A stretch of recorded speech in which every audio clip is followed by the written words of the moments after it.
Today we'll have a look at proverbial wisdom. Proverbial wisdom is the wisdom that comes out of proverbs, and proverbs are essence of wisdom.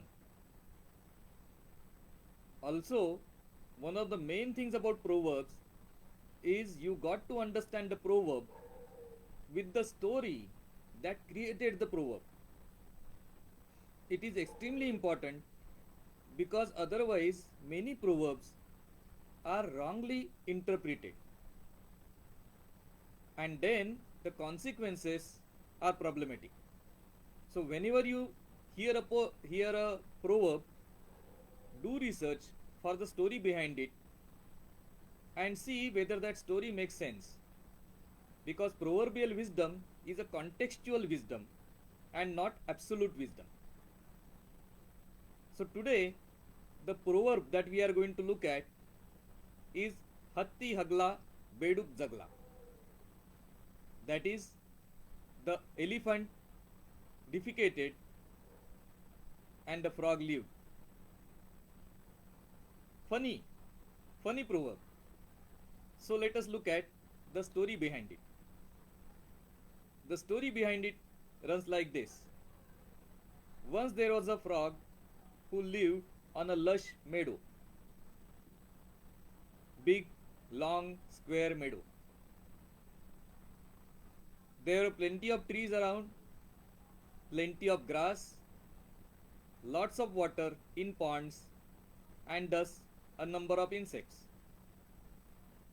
And the frog was happily living his life over there.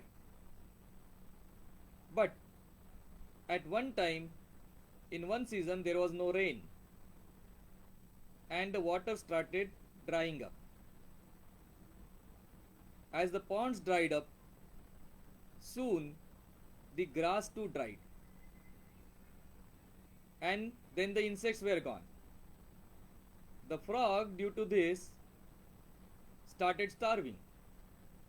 There was neither water nor food, and every day his energy sapped. He was just waiting for his death to come. On one side he was starving, and on the other side his skin was getting drier and drier.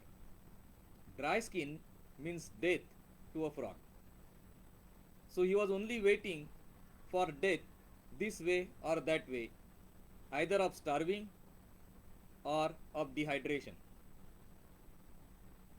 But behold, one day a huge memory of elephants passed on that route, looking for water. Of course, there were some trees, and the elephants could get some green leaves from the trees. And yes, memory. A group of elephants is called as memory. So next time you hear this phrase, elephants have great memories, think whether that memory is representing the number of elephants or the memory is representing the memory itself, the remembrance of an elephant. So this memory of elephants passed that way, and all of them were passing by. The frog, very afraid, hid himself in a small hole and prayed that an elephant doesn't step on it. And then an elephant stood right on top of him. Because of the shadow, the weather became cool. And then, before he understood what is happening, the elephant defecated. A huge piece of elephant dung descended on the frog. The frog was completely inundated by that warm, heavy, large dung. It was a shock for it, and the frog struggled for a breath. But in a moment, he realized, oh shit, his skin was dry no more. It had become moisturized by the moisturizer of the elephant dung, and he had got a lease of life. Not only that, in time to come, because of the dung, some grass grew, and so many elephants had passed, and so much of dung was available, the ground became moist, almost wet. There was wetness there, there were insects there, and till the time the rain came, frog was not deprived of his daily food. So the frog survived because the elephant defecated. What is the takeaway from this story? Or is it just a funny story? No, it is not just a funny story. It is told in a funny way so that you remember it. The elephant did not go out of his way. Elephant did what he would have done in his normal life. But that deed of the elephant saved the life of a frog and many other frogs or many other creatures.